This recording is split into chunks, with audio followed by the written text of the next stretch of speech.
आज से बहुत समय पहले की बात है। उत्तराखंड के एक छोटे से गांव में एक गरीब किसान का परिवार रहा करता था। परिवार बहुत ही छोटा सा था। सिर्फ दो ही भाई बहन, किसान और उसकी पत्नी रहा करते थे।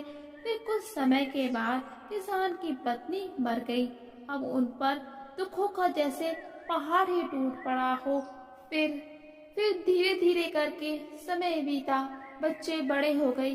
बेटी बड़ी थी तो किसान को उसकी शादी की चिंता सताने लगी।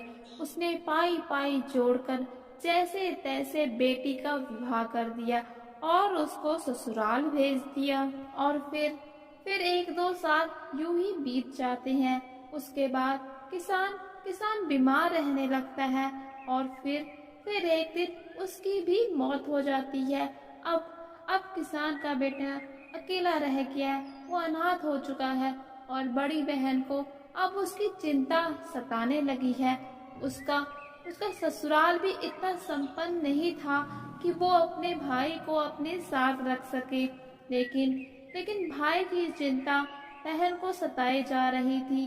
जैसे तैसे डरते डरते थोड़ी सी हिम्मत बांधकर उसने अपने ससुराल वालों से बात की कि वो अपने भाई को अब यहीं रखना चाहती है। ससुराल वालों ने भी उसकी बात मान ली, लेकिन लेकिन कुछ शर्तों के साथ। और वो शर्तें थी कि तुम्हारे भाई को भूसे की रोटी खानी होगी और बिच्छू की सब्जी खानी होगी। बिच्छू बिच्छू एक तरह की पहाड़ी घास होती है जिसका इस्तेमाल सब्जी बनाने में भी किया जाता है। और तीसरी शर्त ये थी कि उसके भाई को गाय की गौशाला में गायों के बीच में ही सोना होगा और पशुओं को चराने की जिम्मेदारी भी उसी की होगी। लेकिन बहन क्या करती?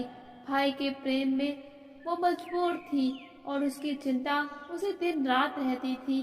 सोचा उसने कि इसी बहाने से भाई कम से कम आंखों के सामने तो रहेगा। भाई भी लाचार था। उसने भी ससुराल वालों की शर्तें मान ली और अब भाई बहन की ससुराल में आकर रहने लगा। धीरे धीरे उस माहौल में वो ढलने लगा। सुबह सारा दिन पशुओं को चराने के लिए जाता और रात को आकर भूसे की रोटी, बिच्छू की सब्जी खाकर गौशाला में ही सो जाता। धीरे धीरे वक्त बीतने लगा। फिर जब एक दिन वो पशुओं को चराने के लिए गया था तो वहाँ पर उसे कुछ व्यापारी मिलते हैं जो कि उसको अपने साथ चलने के लिए कहते हैं। भाई भी उस परिस्थिति से बाहर निकलना चाहता था। सोचने लगा कब तक बहन पर बोझ बन के रहूंगा, क्यों ना इनके साथ जाकर कुछ व्यापार ही कर लूंगा। तो वो उनके साथ चले जाता है। और फिर शाम को जब भाई वापस नहीं आता तो बहन को उसकी चिंता सताने लगती है। धीरे धीरे करके ये बात पूरे गांव में फैल जाती है। आसपास उसकी खोज शुरू की जाती है, लेकिन वो नहीं मिलता। और फिर जब कुछ दिन बीत जाते हैं, उसकी कोई खबर नहीं मिलती तो सब लोग उसको मरा हुआ मान लेते हैं। भाई के गम में बहन भी हमेशा दुखी ही रहती।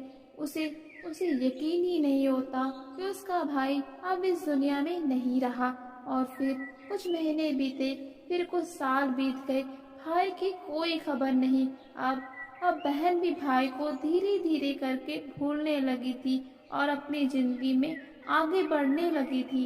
लेकिन लेकिन फिर एक दिन अचानक से उसे भाई का संदेशा मिला और वो खुशी से फूली नहीं समा रही थी ये जानकर कि जिस भाई को उसने मरा हुआ मान लिया था वो अभी भी जिंदा है। फिर भाई से मिलने वो अपने मायके जाती है। वहाँ पर भाई की संपूर्णता और सफलता को देखकर वो चक्की सी रह जाती है और बहुत ज्यादा खुश होती है। दोनों भाई बहन एक दूसरे से मिलकर, एक दूसरे के गले मिलकर बहुत खुश होते हैं। और फिर भाई बहन को सारी बात बताता है कि उसके साथ अतीत में क्या कुछ हुआ। और फिर वो बहन को बहुत सारे उपहार देता है, लेकिन उसकी बहन वो सभी उपहार लेने से मना कर देती है और कहती है, मुझे मेरा भाई मिल गया, मुझे अब और कुछ भी नहीं चाहिए। फिर जब बहन उपहार लेने से मना कर देती है तो भाई उसको 2 गाय और 1 भैंस दे देता है। वो गाय के गले में एक घंटी बांध देता है। गाय और भैंस को लेकर बहन अपने ससुराल को चल देती है। सुनसान रास्ते पे जब गाय चल रही होती है तो उसके गले की घंटी बजने लगती है और बहन मन ही मन कुछ सोचती है और मुस्कुराने लगती है और कहती है कि घंटी का स्वर मानो कह रहा हो कि तुम्हें भूसे की रोटी, पिट्ठू का साग खाना होगा और गौशाला में सोना होगा। और फिर वो मन ही मन मुस्कुराने लगती है। तो दोस्तों, इस कहानी से हमें यही सीखने को मिलता है कि बुरा वक्त सबका आता है, लेकिन इसका मतलब ये नहीं कि बुरा वक्त हमेशा रहेगा। बुरा वक्त भी अच्छे वक्त की तरह हमेशा नहीं रहता, वो भी एक न एक दिन बीत ही जाता है।